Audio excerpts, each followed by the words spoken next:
Welcome to a Telltale Books video. I'm Greg, and I'm continuing my Poul Anderson series in this video with his fifth published work titled Entity. Entity is just a short story. It's the very first story in his Psychotechnic League series, although there was a previous story I talked about where the Psychotechnic League was mentioned in the story, but for whatever reason, there's nothing that lists that story as a Psychotechnic League story. So this officially is the first one that he wrote. And he wrote this in collaboration with somebody named John Gergen, who I have very little information about. He doesn't seem to have written anything else. He was probably just a fan. I don't know.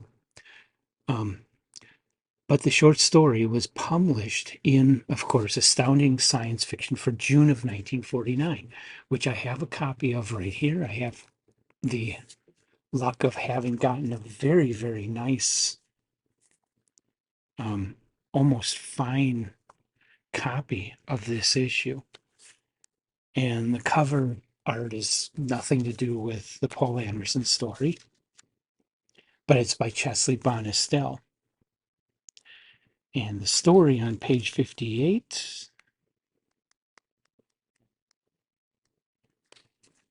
just has kind of a basic artwork, nothing too spectacular.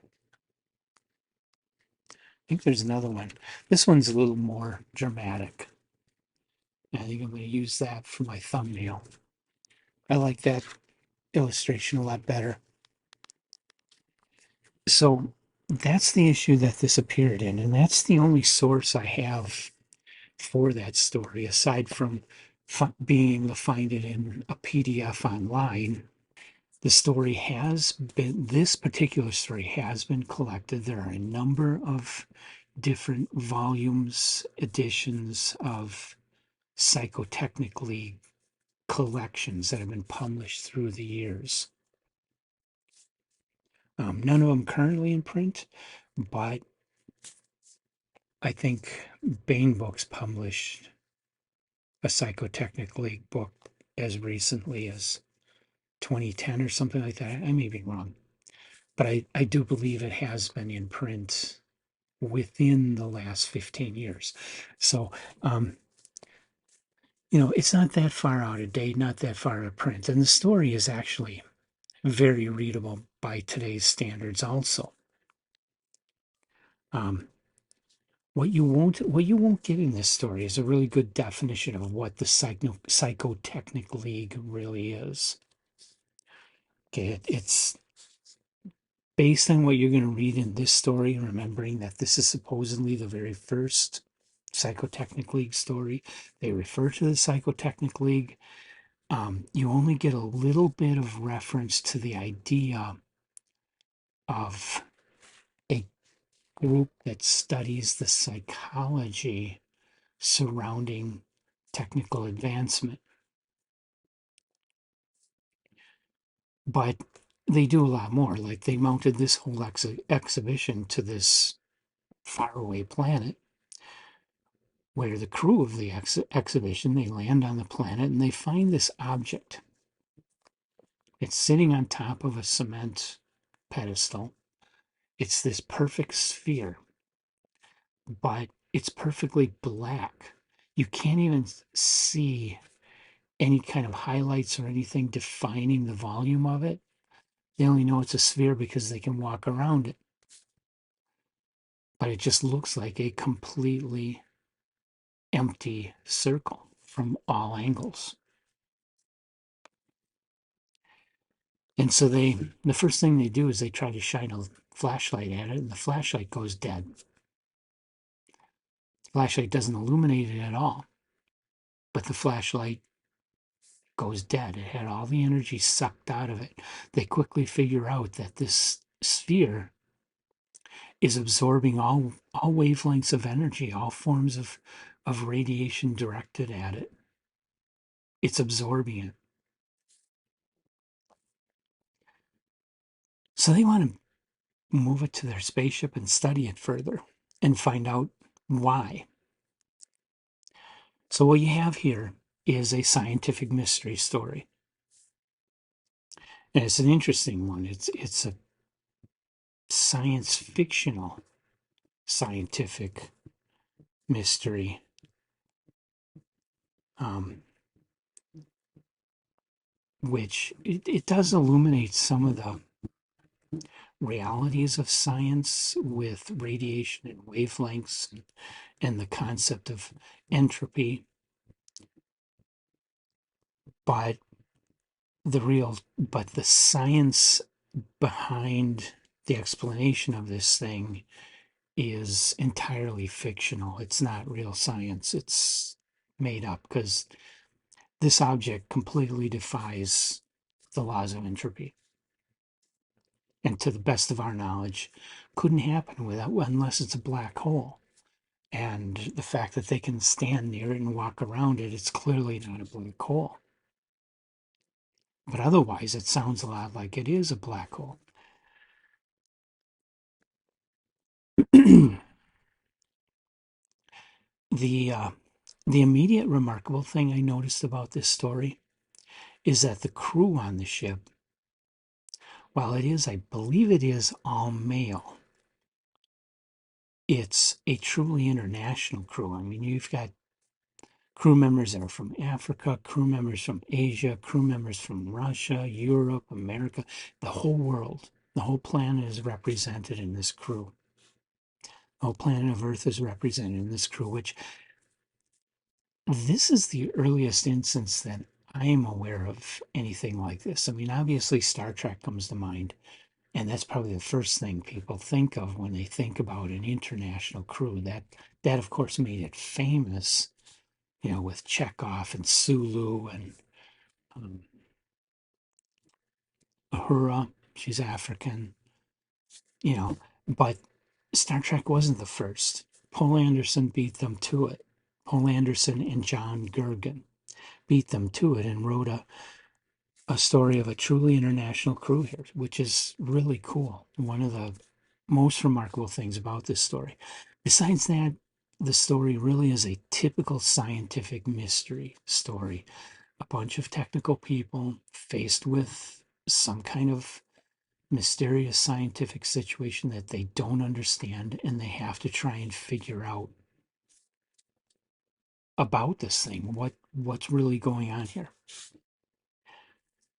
And so the characters are not developed any deeper than they need to be to establish that these are scientific technical people on an expedition, and they need to solve this scientific mystery. And the story is an idea story about the science fictional idea presented here, the idea of this object. The object is really the object of the story. It is the main character. It is the point of the story.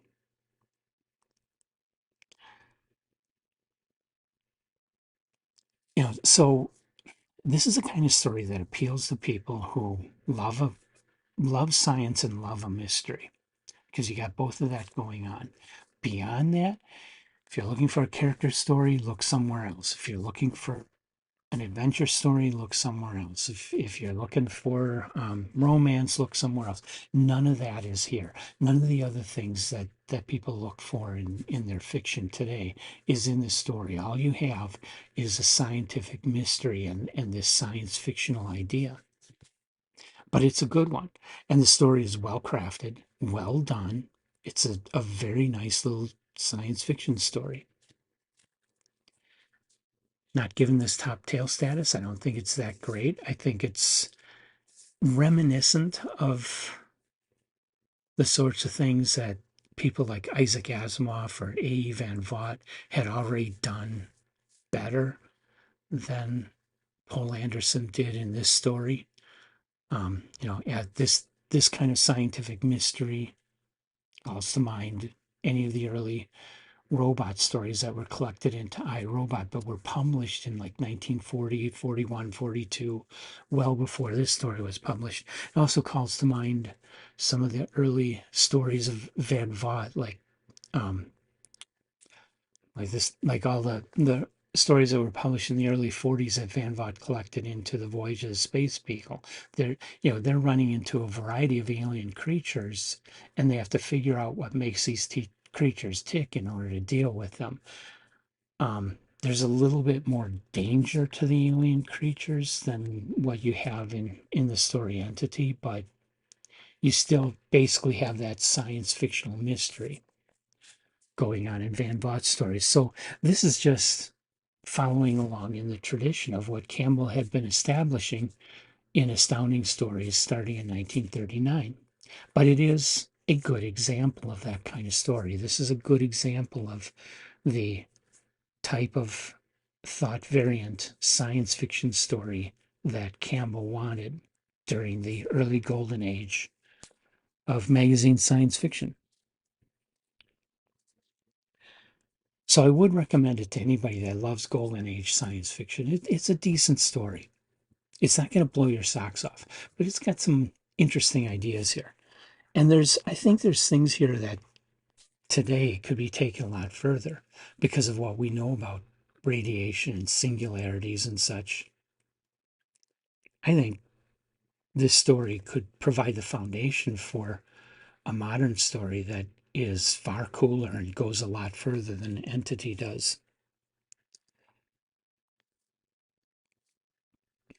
So have you ever read Entity? If so, I want to hear what you think. Am I right? Am I wrong? Leave your comments in the comment section of the video.